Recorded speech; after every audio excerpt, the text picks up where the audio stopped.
Truck चालक helper अपहरण प्रकरण आणि या प्रकरणी दिलीप खेडकरच्या ड्रायव्हरला अटक करण्यात आली आहे। रबाळे पोलिसांनी ही कारवाई केलेली आहे।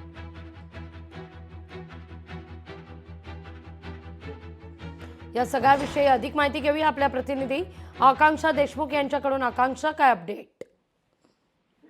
नक्कीच रबाळे पोलिसांनी मोठी कारवाई केलेली आहे। दिलीप खेडकर यांचे जे ड्रायव्हर आहेत त्यांना ताब्यात घेण्यात यश आलेलं आहे। पाहायला गेलं तर गेल्या अनेक दिवसांपासून ही जी कारवाई सुरू होती, नवी मुंबईमध्ये पूजा खेडकर यांच्या गाडीला एका ट्रकने एक धडक मारली होती आणि या धडकेमध्ये कुठेतरी नुकसान झालं होतं गाडीचं आणि म्हणून त्या ट्रक ड्रायव्हरला त्यांनी किडनॅप केलं होतं, अपहरण केलं होतं।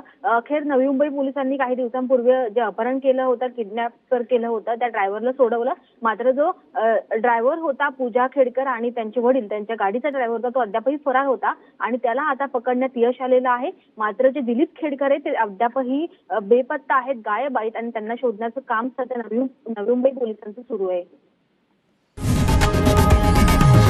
लोकशाही मराठी ऐका, पहा, जागरूक रहा।